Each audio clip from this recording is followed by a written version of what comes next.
thanks very much. I'm Anderson Cooper. This is CNN's continuing coverage of the historic event, the day the sun disappears. We've already just seen some incredible moments over the last hour or so. Just moments from now, parts of Nebraska and Missouri will see the moon's shadow fall on the earth as it passes between us and the sun. The nation is witnessing, this is the first total solar eclipse from coast to coast in 99 years. It's history in the making. A short time later, those on the East Coast will get to experience all the excitement for themselves, depending on your vantage point. You'll see the moon completely block the sun's entire surface in what's known as totality.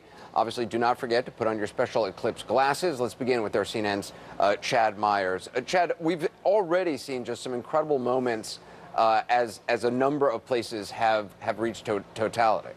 Especially Salem, Oregon, about an hour ago when our Mikel Marquez was there, and people were cheering, and I wanted to kind of take the hair on the back of my neck and knock it down because it was standing on its end, just the way it said how dark it got, and you could see the stars and see the moon. Well, here's where it is right now, and this is what we're talking about for 2 p.m. or 1 p.m. Central Time. We're talking about Grand Island, Nebraska, Lincoln, Nebraska, out toward Beatrice, and all the way even into Nebraska City. That's where totality is right now, and moving closer and closer to St. Louis and eventually over toward Nashville. But this is taking a long time, or at least it seems like it takes a long time, until you get to totality, and then 2.5 minutes later, it's over.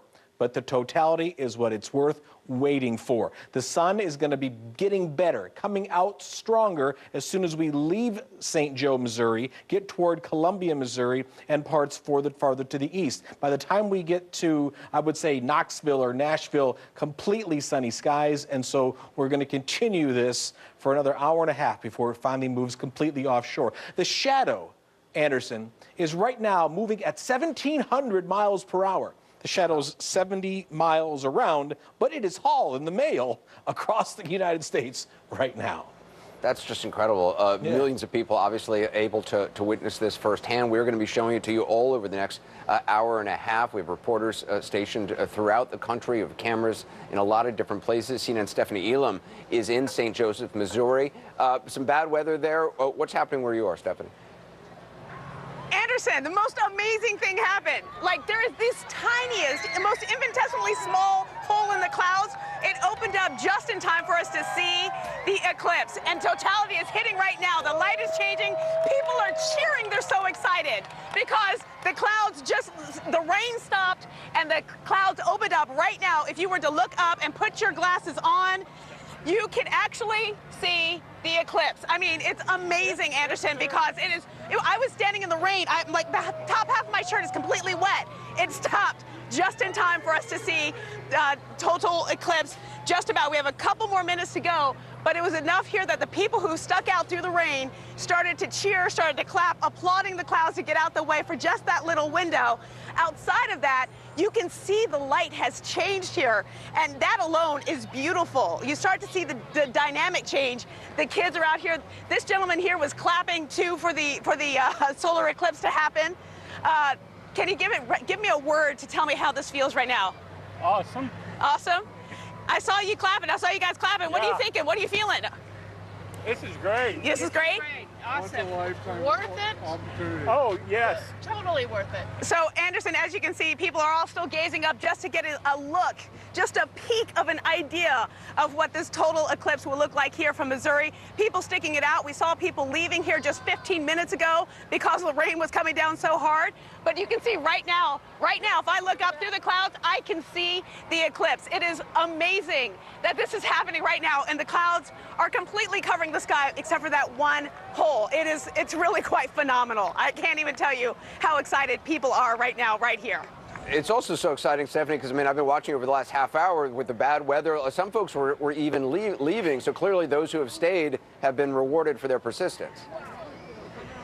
Oh, completely. I've been talking to this whole group that has been planning this trip for 18 months to come stand in this field from Australia, and they are so excited. They're like, it's worth it. Everything is worth it. And they told me, don't just look up, also look around you because you'll see the lighting change, and that is completely what it is like here. And it's really, really just the most amazing thing to see. It's 1:04, so we have like 2 more minutes until we actually get to the total eclipse, but I can tell you, for the people who decided to stick it out here, ooh, it's really getting dark right now. If you can feel, I don't know if you Yeah, can we see can it actually as well see. as I can. Yeah, we can see it getting darker on you. Is it getting colder as well? Because Miguel Marquez was saying where he was in Oregon that the temperature was dropping about 5 or 10 degrees. Yeah, you know, my body temperature's off because I'm wet, because I've been standing in the rain, but I actually do think it is getting a little bit cooler. What is most astonishing to me is the excitement that you could palpably feel in this field because of this, because the darkness just happened so fast, and because we were able to get that small glimpse into the clouds. In some ways, I don't know, it almost feels like it's more exciting than what Miguel may have had, because they were able to see it so clearly. We thought we weren't going to see it at all, and then to be able to look up and just to see that little sliver of the moon coming in before. There it comes. Oh, and here it comes on that side. What? That's the shadow. That's the shadow coming. So see, people here are so happy to talk. Okay, so tell me, This is it. this is how dark. Is this your first one or no? Yes, first one. First one? Worth it. Yeah. So you see how dark it is, Anderson? You can actually see how dark it's getting. Can you see that? It's amazing. Yeah, it's amazing. Can you hear the cheering? Yeah. It's amazing. This is the most phenomenal thing I've ever seen. It is amazing. And the actual cheering of all the people in this crowd, they were prepared for some 15,000 people. The private airport here even had some private jets that were going to come in and land to see it if the weather looked good. We saw about 20 minutes ago one plane take off. We also know that a lot of people were here. They started to leave early, and they may have missed out, because this is spectacular, and that one little hole that we were able to see of the eclipse is just amazing. It's like we're standing out here at nighttime. It's Yeah, we can barely fascinating. see you, except we It can is see car absolutely lights behind you. Yeah, and like here, I'm going to turn this way a little bit so you can maybe see a little bit more of the lighting change here in the distance where there's some rain. You can kind of see the difference. And people are asking everybody to turn their lights off so that they could see it. And there's fireworks going off in the distance that way too. People are cheering. This is fantastic. I'm just going to let you listen to the cheering for a little bit.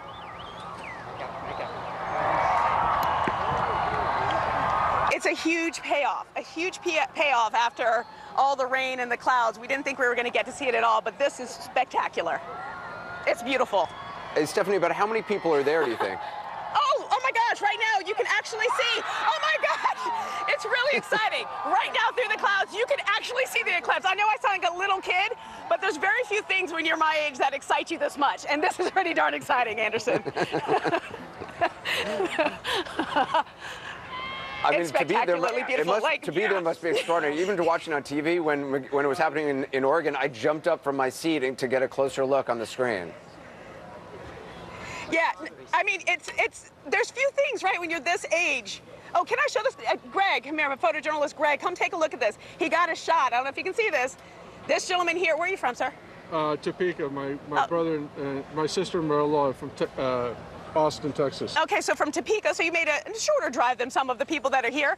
Is this your first eclipse? I was actually alive in '79. I lived in Oregon, so I was a little bit younger. What are you feeling right now?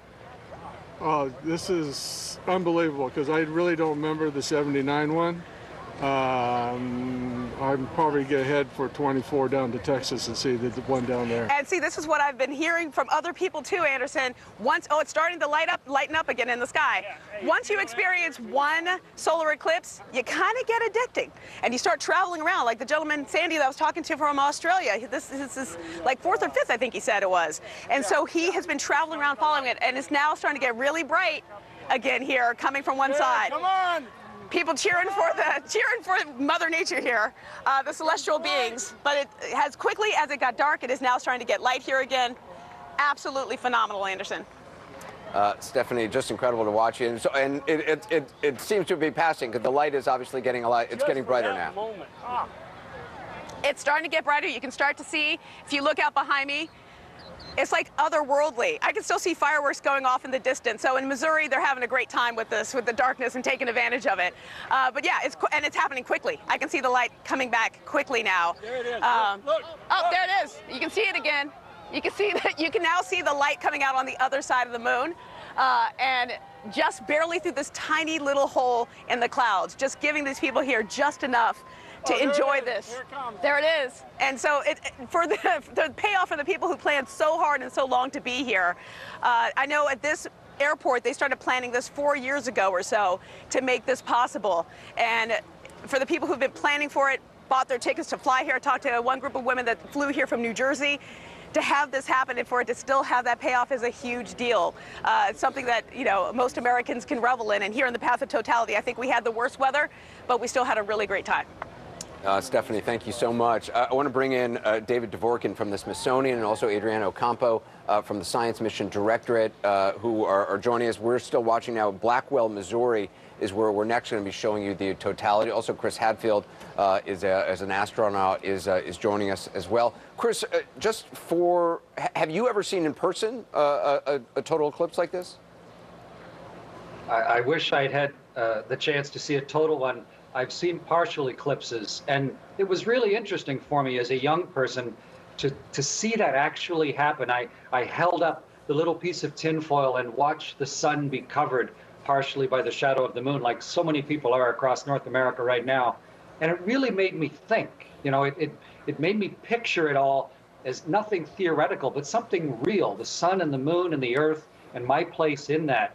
And I think for a lot of people, it was great to hear all that excitement because it takes patience to see an eclipse. And it was great to hear that excitement because I remember it myself for the first time picturing what's actually happening around me in the solar system. David Dvorkin, you're a senior curator with the Smithsonian National Air and Space Museum. You know, a lot of people, when they come to your museum, which is just an amazing museum, have that same sense of actually touching, you know, something that's been up in space or being close to something that's been up in space. There is this very personal nature to what is happening across the country now today. People out in fields together, joining together, and actually kind of witnessing science. It doesn't happen very often in people's lives. That's absolutely right. You're experiencing a piece of the true cross here. It is an experience that is indelible. It's personal. You'll carry away that experience for the rest of your life. And it was just amazing hearing that crowd. It's got to make you, as someone who obviously, you know, has dedicated your life to science, to see so many people interested in this moment, it's got to feel good. Absolutely. When we started planning for this, at least a year ago, it was pretty far in my mind. I had plenty of other projects to worry about, but the educators kept at it. Our astronomy educators are just absolutely gifted, and they knew exactly how the building of the excitement was going to end up in what is just phenomenal at the museum. I've never seen so many people. I've never seen them so excited. Adriana Ocampo, now on the left-hand side of the screen, we're seeing Blackwell, Missouri, which has not yet reached totality. Also then later on Nashville, which will be about 10 minutes or so after Blackwell. Blackwell, we should be getting totality in about 5 minutes, I believe, 4 or 5 minutes. Can you just explain, Adriana, what's happening? Just in Blackwell, we're only now seeing just a sliver of the sun. Can you just, for those who are just joining us, explain how we are able to witness this? Explain how it is that the moon is able to block out the sun in this way. Well, it's an extraordinary moment, really. I've been fortunate to been able to experience totality several times, and it's been extraordinary. I mean, the moment in which we're viewing right now, in which the moon crosses, is just at the right distance from the Earth to be able to cross in front of the sun and occult, you know, completely you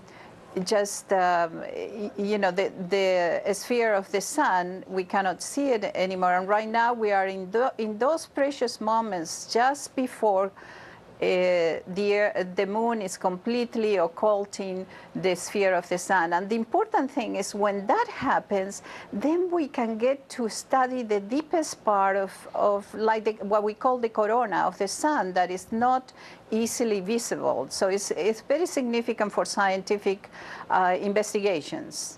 Yeah, Chris Hadfield, what can science learn from seeing the corona like this, which is, again, I mean, the corona always exists, but to actually see it is rare. You know, in 1859, there was a huge explosion on the sun. We call it the Carrington event. And it was in that corona, we call it a coronal mass ejection. And a huge blob of energy came from the sun and enveloped the Earth. And even at the time, it caused havoc. Some of the telegraph lines across the United States, they caught fire. There was so much electricity going through our magnetic field. So to try and understand that corona, to try and be able to predict events like that, to understand the physics of the sun itself, this isn't just a beautiful human event and an exciting thing to see personally, but it's really important scientifically. And so everybody's taking, like never before, advantage of this to really try and glean all the information we can from this rare view. You know, David, it's so remarkable when you think, I mean, the sun is 93 million miles away. The moon is 238,855 miles away. But because of that, they're the same angular size in this moment, one blocks the other out. That's right. And it is really quite a wonderful little apparition, which won't always be the case. If you come back in a few million years, the moon is going to be a lot farther away from the Earth, and so we won't get any more of these solar eclipses. We're experiencing it now in our age. It's really quite a wonderful thing. But I want to add to what Chris was saying. The 1859 Carrington event, of course, telegraph lines melted down. There was a great disruption. Amazing aurora continued for a long time. In the more recent past, these coronal mass ejections have caused power outages and other kinds of disruptions. And the most important thing we have to understand is that our society today is far, far more susceptible to these coronal events than it was in 1859. I mean, we may have had telegraphs, but think of what we have now that's susceptible to this kind of interruption, like our satellites. David, we're looking at Blackwell, Missouri, where there is totality. Just explain for viewers exactly what they're seeing. Obviously, the moon has now moved in front of the sun from our vantage point. But the corona that you're speaking of, that is what is coming off the sun all around. Right. You're looking at the structure of the inner corona. That is the, you might consider it the outer atmosphere of the sun. You know, when you look at the sun's a great globe of glowing gas. It's not a solid surface. And that technically is an atmosphere. But that atmosphere continues out millions of miles into space. And we can only see it in this kind of an eclipse when the great brilliance of the surface, I should say visible surface of the sun, is blocked out. And you know why that occurs? I mean, the moon itself doesn't give off any light at all. You know, people ask, well, gee, you know, when the full moon looks real bright, well, yeah, the full moon is something you see because the sun is shining on it. But when the moon is between the Earth and the sun, that shiny face is facing away from us, and we have the night side that we are seeing blocking out the light of the sun. So, David, just from a science standpoint, what are our scientists right now looking at? I mean, as we're watching this image from Blackwell of totality at 1:18 p.m. Central Time, what would scientists be looking at? The big question is, what causes how does energy transfer from the sun itself, from the photosphere and from inside the photosphere, out into that chromospheric area? And how is it transferred, and what are the physical processes that take place in there? And we want to be able to see as precisely as possible what triggers these flares, these explosions. And if we can get an idea of what triggers them, then we can get more of a predictive mechanism for determining the existence of what Chris was calling coronal mass ejections. So, David, for all we know about the sun, we don't know, there's still a lot we don't know about what causes these flares. Absolutely. We can now predict some types of flare events, 14 hours in advance, which isn't bad. Wow, oh boy, here comes that. Here it comes. Oh, I love that. That's what absolutely. Is that now? Explain well, that. We call it Bailey's beads. Astronomers call it Bailey's beads because there was a guy named Bailey who first described them. But that is, I love it as the diamond ring effect. And you would see that visually just for a few moments in the sky, but you have to run and immediately put your glasses back on because you're looking at the full atmospheric effect of the sun, and it is just so overwhelmingly bright. Yeah, the totality is really the only time you can take your glasses off and look for that, 2 minutes or so Exactly. without endangering yourself. Exactly right. That's exactly right. And the best way to take on the glasses or take them off is not look. Don't look up at the sun and then put the glasses on. Put the glasses on first and then look up at the sun. Right, and for those who don't realize, the glasses are completely blacked out, essentially. If you were wearing glasses just, on the street, you would not be able to see anything. No, that's quite right. And if you can see something, then I wouldn't use them on the sun. Then they're not going to be effective. That's right. So the totality, David, only lasts for about 2.5 minutes, correct? That's right. In this particular eclipse, if the moon were closer to us at the point of totality, then we would have a longer eclipse. Some of the eclipses I've been to have been as long as 4 minutes. Wow. Well, that was a lifetime, let me tell you. I can imagine, yeah. Oh, yeah. I also want to bring in Chad Myers. We've now had totality, Chad. We just saw it at Blackwell, Missouri. Now the shadow is moving somewhat off the sun. Next, Nashville, Tennessee, we're going to have in about 6 minutes from now. But Chad, just to witness this is so exciting, even if for people who may not be interested in science or know much about astronomy, it's an extraordinary thing. Just to get the volume, to get the ambiance of people screaming and cheering and chanting, even with Stephanie, where they only had maybe 10 seconds worth of actual eclipsing they could see. If you're looking at the eclipse picture on your screen and it looks in the shape of a C, that means it's still coming.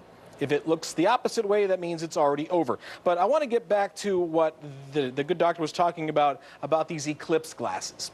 This is a flashlight that I brought from home, just a regular LED flashlight. It's pretty bright. Now I'm going to take one lens from a very expensive pair of sunglasses that I have broken and put it here. And it doesn't take very much of that light out, relatively, about 60 or 70%. Now I'm going to take this light and put it on the lens itself of the solar glasses. And Anderson, I can get right there to that TV screen. You cannot see that LED shining through that at all. It's absolutely dark. When you look through these, you see nothing except a little bit of the sun. I know, Chad, I don't know if you see the image out of Nashville, and it's a good reminder of what you said, that if it's a C, it's still to come. If it's a reverse C, it means the totality has already passed. So we're also now on the left-hand side of the screen, got an image from Kentucky, where obviously it is also yet to have reached totality. And it looks like we have some cloud cover now in Nashville. We do, and that was a very, very big party.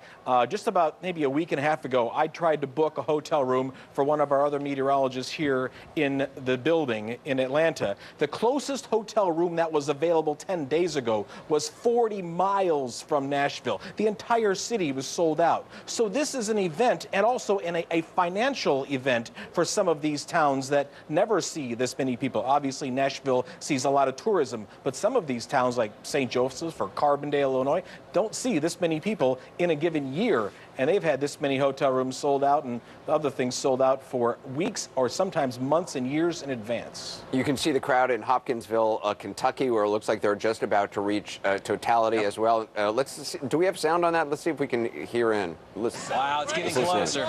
Wow. It's just getting really close to nighttime. It's incredible. It's like very dim. Definitely it feels like dawn or dusk here in Hopkinsville right now as it's getting closer. Come on!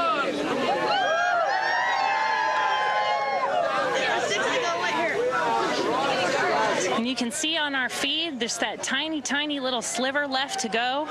And it's really starting to get dark now. Wow. It's Goodness like dusk. gracious. And you can see the pink color around the horizon. Oh, it's like a sunset. It's beautiful. It's going. It's going. Just that tiny, tiny last sliver. Oh, my goodness.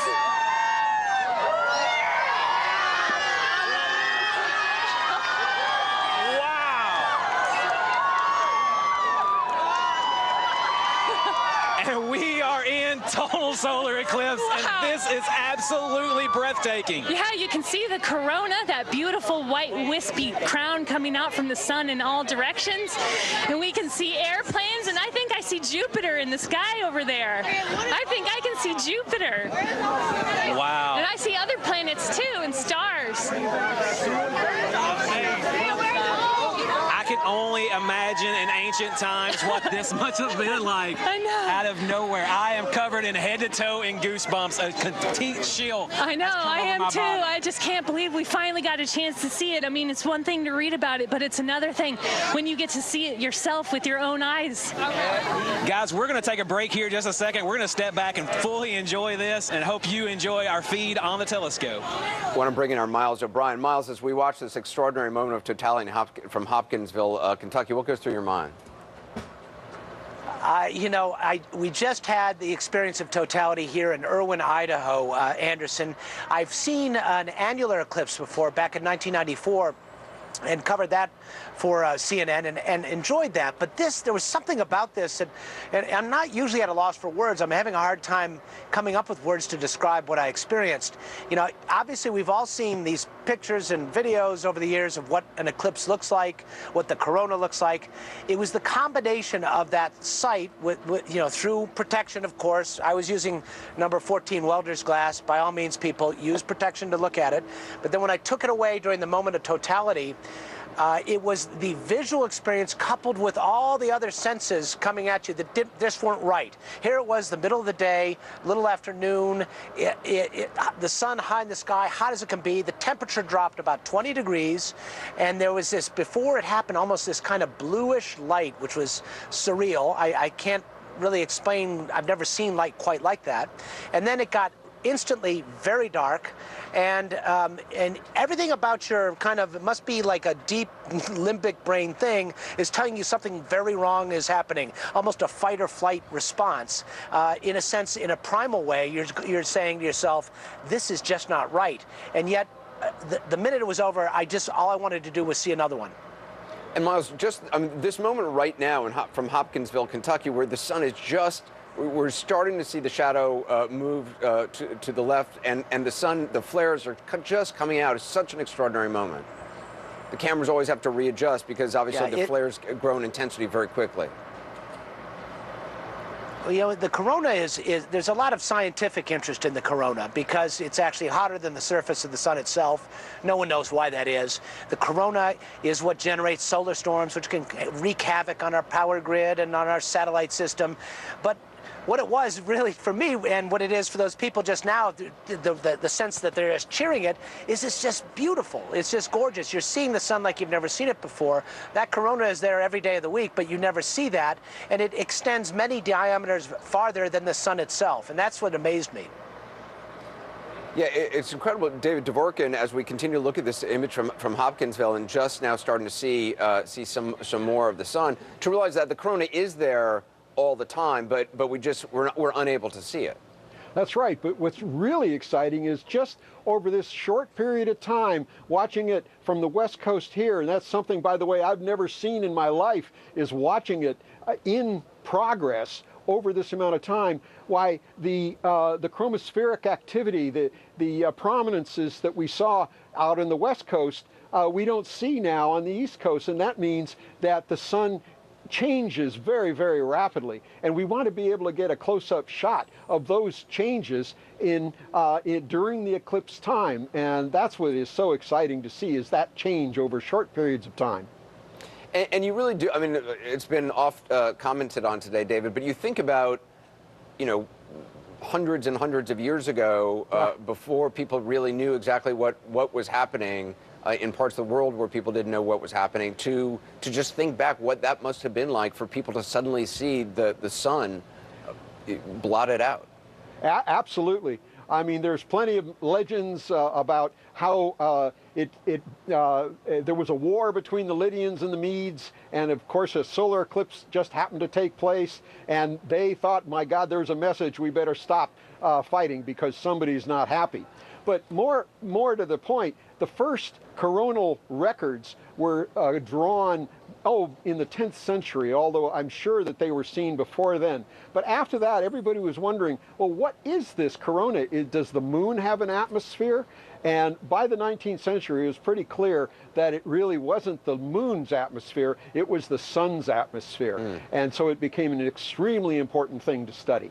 We're going to take a quick break. When we come back, we're going to take you to Washington, D.C. President Trump is going to be watching the eclipse from the White House balcony. We'll bring you that. and more moments of totality from across the country. We'll be right back.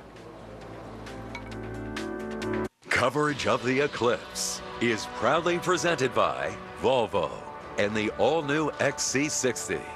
Go to racingthesun.com to get more info about the most innovative way to view this historic eclipse.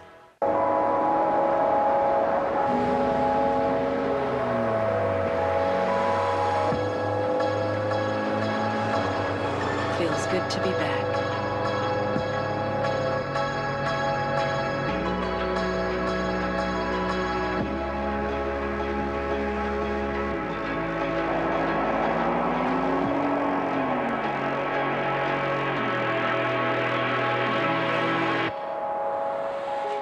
Tonight, House Speaker Paul Ryan faces voters in a live CNN town hall. A country divided, a party at odds, an agenda stalled. How did Trump and Ryan come back? Jake Tapper moderates the CNN Paul Ryan town hall tonight at 9:30. Medical alert for breast cancer patients. If you or someone you love underwent chemotherapy with Taxotere and suffered permanent hair loss, you may be entitled to significant financial compensation. A recent study linked Taxotere to permanent hair loss in breast cancer patients. Call Guardian Legal Network to speak with an experienced lawyer now. If you don't win, you pay nothing. Protect your rights before time runs out.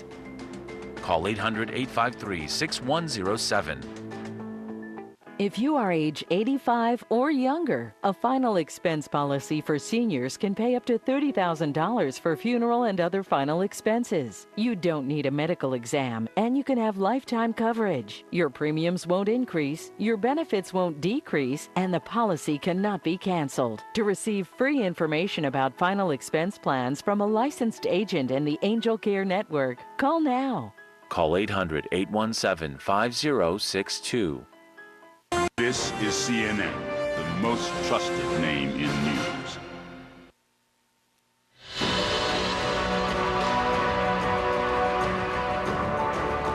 And welcome back to our special coverage of the eclipse of the century. The last time an eclipse like this from coast to coast, 99 years ago. Really an extraordinary moment in our history to witness this, as millions of people are across the country. Coming up, we're going to be showing you totality from North Georgia, also South Carolina. President Trump is going to be on the balcony of the White House looking at the eclipse from Washington, D.C. I want to bring in Chad Myers. Chad, what is the president expected to see from Washington? How's the weather there?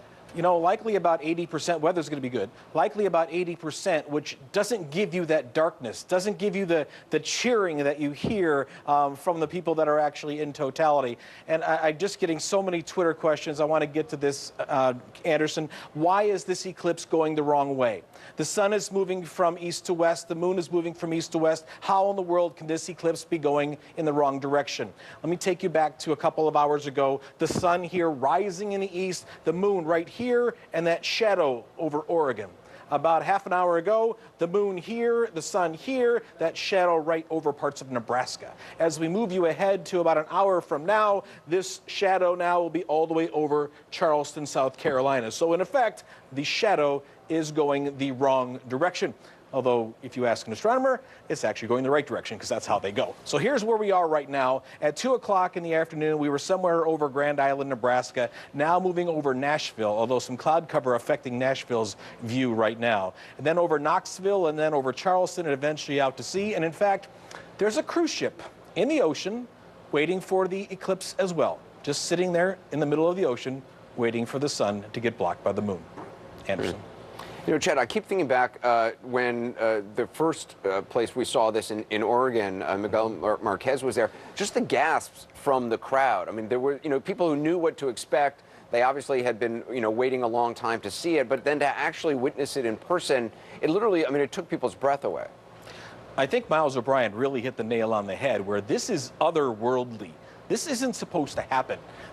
We wake up on a daily basis and we go to bed when the sun sets. All of a sudden, the sun set in the middle of the day. And so, yes, it truly was a spectacular set of events that you wait for so long. You have to understand, some of these people have been planning this. There was a group of Japanese tourists, 250 of them in Oregon this morning, that have been planning this since 2011. They bought their plane tickets, they bought their hotel, they had everything all lined up now for 6 years.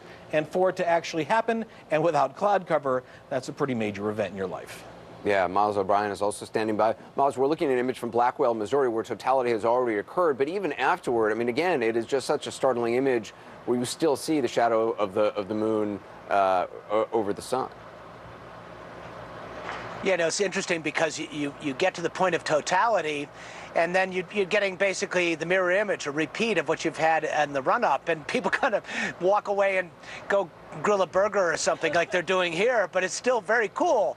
I think we're at almost at the tail end. We have a little sliver of the moon still touching the sun here in Irwin, Idaho, and people have kind of moved on. They saw the totality, and the thrill is gone, as it were. But you know, it's interesting because when we first saw it early in the day, you know, there was a gasp in the crowd that, like, oh my gosh, this is really happening. What science tells us to be so is so. Scientists can predict this to the second, and sure enough, there it happened. Well, that's one of the, you know, I mean, in an age where sometimes we're not sure whether the weather is going to be later in the afternoon, for science to be able to predict this so accurately to the second or the minute is just extraordinary. Well, I think it's important for people to remember that you know, scientists do really work pretty hard to get these things right, and that goes across the board no matter what you're talking about, and whether it's climate science or predicting eclipses. Scientific rigor is real, and scientists do their best to get things done right. And if you have any doubt about the veracity of science, I think the moon and the sun proved that the veracity of science is very real.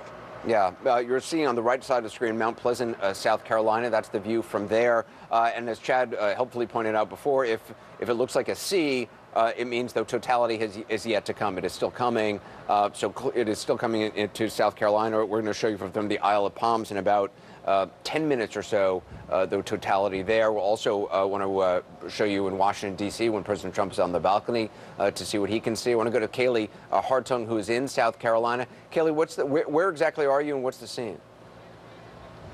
So we're on Isle of Palms, South Carolina, just off the coast of Charleston here. It's a 7-mile-long beach that is as crowded as anybody's ever seen it. Andrew Fazekas here from National Geographic is with me on this cloudy day. What can we expect to see in that moment of totality when the clouds are looking like they are? Well, even with this thin cloud deck, we should be able to see a lot of streamers and filaments coming out of the outer atmosphere of the sun when we reach totality. So those few precious moments, those 2 minutes, we'll see amazing structure, even through a thin cloud deck. Also, the area, the environment around us will change. There'll be a significant drop in temperature.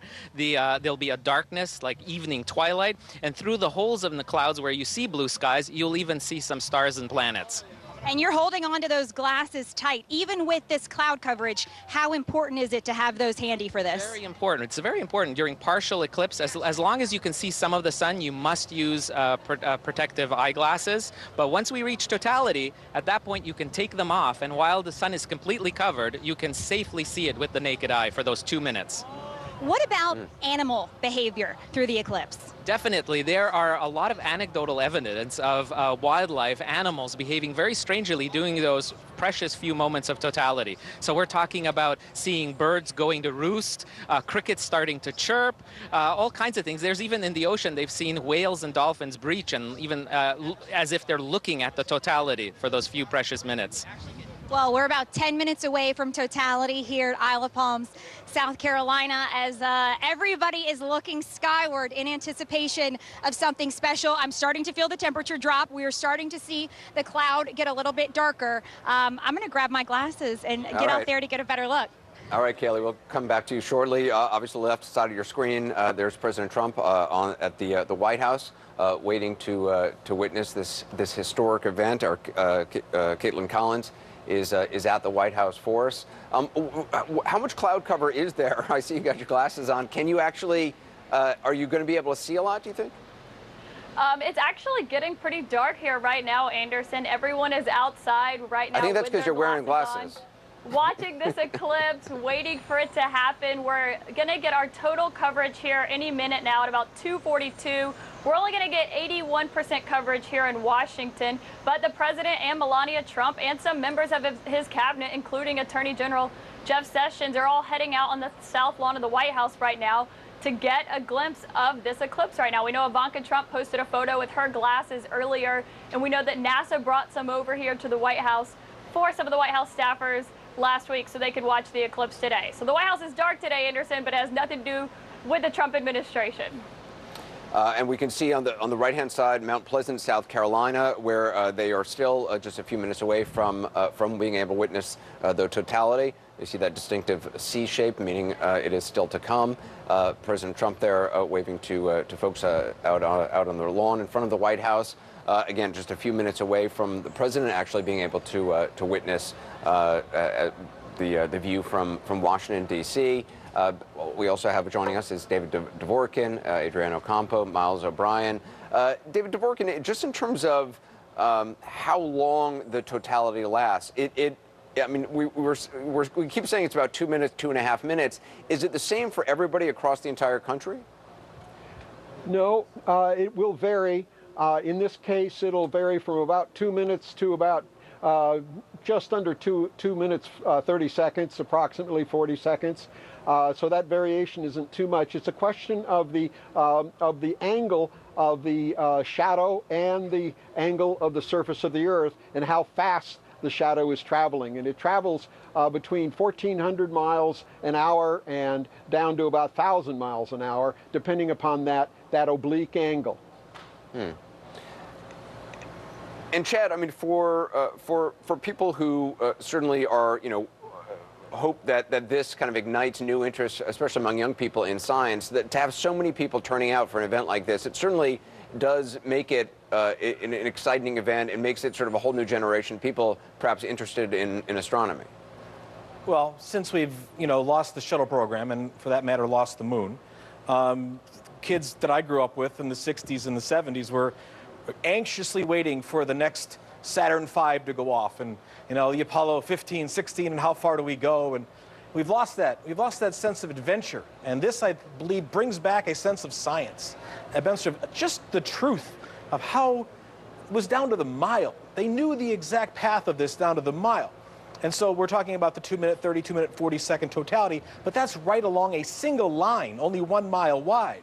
The farther you get away from that line, the less totality you get. And obviously the president there and Mrs. Melania, Mr. Trump, now seeing less and less, only 80, 81%. So they're not even in that, and yet the scientists knew exactly to the date, to the hour, to the minute, years and years and years in advance, and we know where the next one is, 2024. And Miles, I mean, Chad, this image from Columbia, South Carolina, certainly of the totality, even though we have now seen it many times across the United States, it's still it's such an extraordinary thing to witness. It just, I mean, it really is one of those once-in-a-lifetime events. What scientifically makes this special is that we can make an artificial eclipse with the telescope and a disk on the front lens blocking the sun. But we can't put a rock out there 250,000 miles blocking out the sun and have a very, very sharp image of the inner and the outer corona itself. We only get kind of a partial image if we try to fake an eclipse. This true eclipse, with all the instruments we have out there, will tell us more and more and more about coronal mass ejections, those things that the scientists were just talking about, how they could bring down our power grids at any moment in time. We are so dependent on power and electrons and electricity all across the globe that this is truly a scientific moment that we don't get very often here in America, obviously in 100 years or so. There you see Barron Trump, Melania Trump, the president as well. I think Ivanka Trump was out there. I believe I saw her just moments ago as well. And there you have it in Columbia, South Carolina. I mean, look at that, Chad Myers, that image from Columbia is just incredible.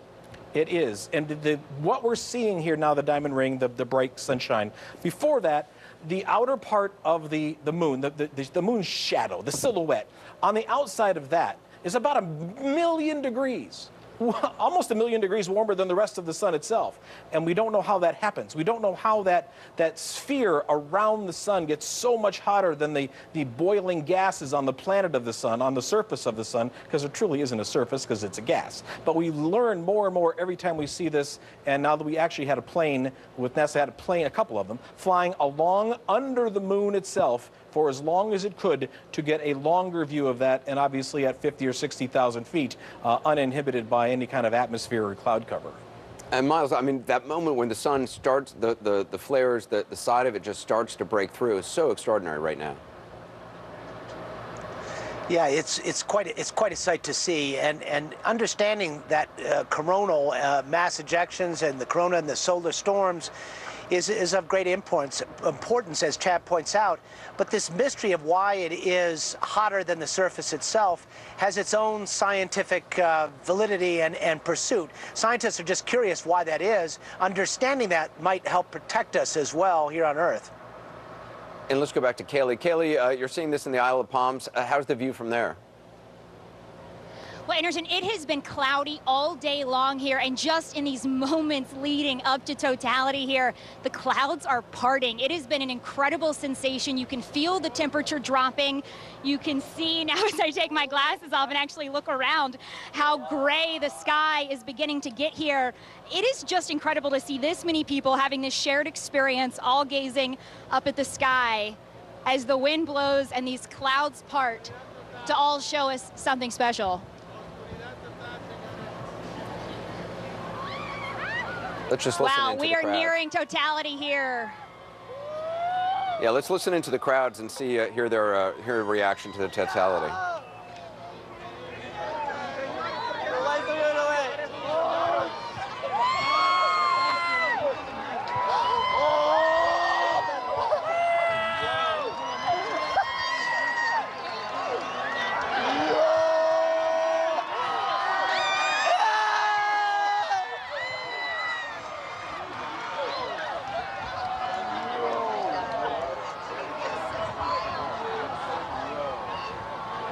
Still up? Is she still up? No, I don't think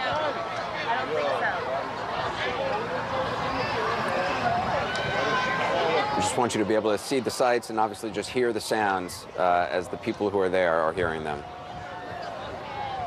I don't see anything. You see anything?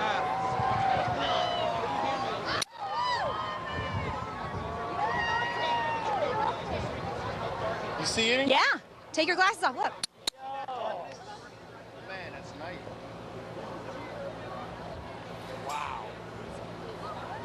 So Kaylee, people at this point with totality, you're able to take your glasses off. Oh, my glasses are off, Anderson. My glasses are off, Anderson, and to hear the sounds that this crowd is making as everybody experiences it, I think it took everyone a moment to realize that it was safe to take off the glasses. But right now, as you see that corona in the sky, I want to ask the guy standing next to me, what are you experiencing right now? Honestly, it's the first time I've ever felt in my life, you know, as one person connected to the universe, you know what I mean? Like, everyone here looking at the same thing, all experiencing the same thing. It's amazing. First time I've ever seen this. Amazing. And for a day that was so cloudy, to see the clouds part. Last 10 minutes, literally last 10 minutes. Cleared up. Amazing. It was raining about like 2 hours ago. This is when science really takes your breath away. But to see this entire beach, they were anticipating 30,000 people along this 7-mile stretch of beach. At 2:46 in the afternoon. Oh, it's beginning to move. It's time to put the glasses back on. Let's listen you can into hear that. the applause. Yeah, let's listen to that crowd, Kaylee.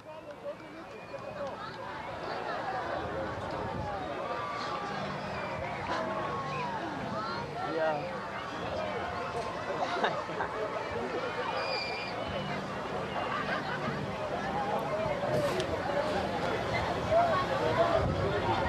And Kaylee, as dark as it became, did you said the temperature dropped as well?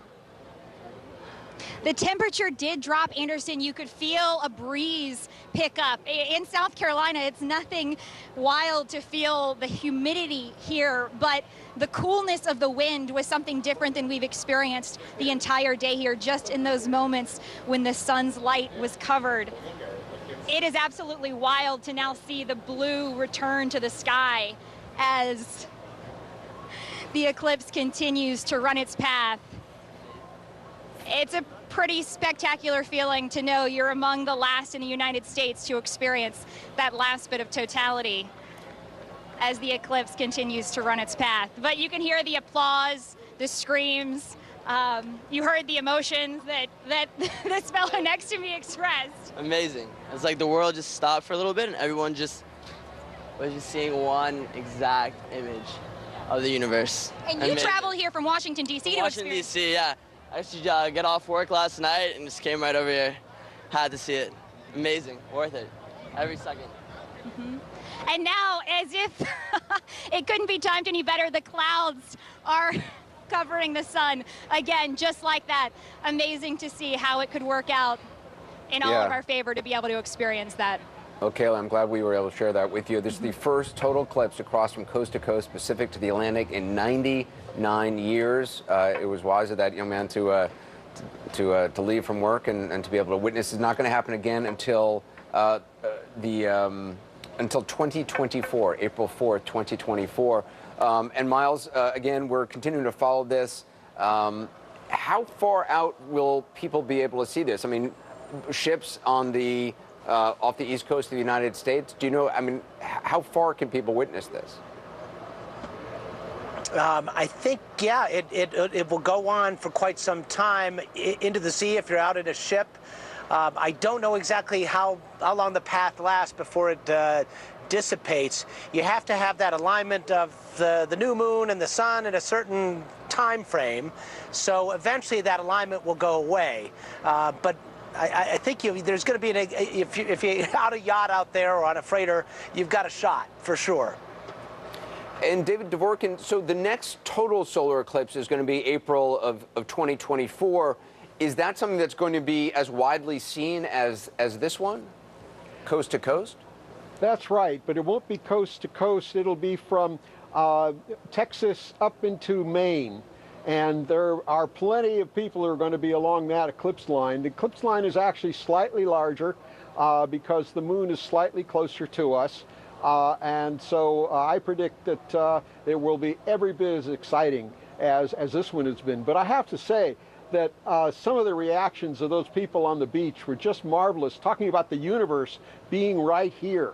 And in fact, it brings the universe right here. There's a famous astronomer named Sandy Faber from the University of California Lick Observatory. And she once said, you know, the fascinating thing about astronomy is that the universe is right here. And we all experienced it just now.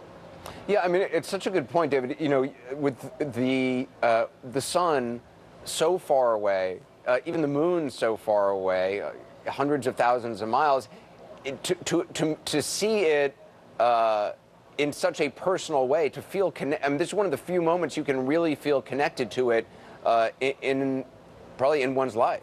Absolutely, absolutely. That is the essence of the experience. I carry away the eclipses that I've seen in 1970 and 2006, and even the ones that I went to that were cloudy, but I still experienced. And well, I'll have them all my life. You never forget them? Never. Yeah. Chad Myers, it's so interesting to hear people say that, you know, once you see one, you kind of want to continue seeing them. You want to witness and experience it again. Well, could you not imagine why if you had those feelings, those chills, those goosebumps just from going over totality? I mean, we're trying to sneak out here in Atlanta to look at our sky. We're about 85 or 86% here, and that's pretty impressive.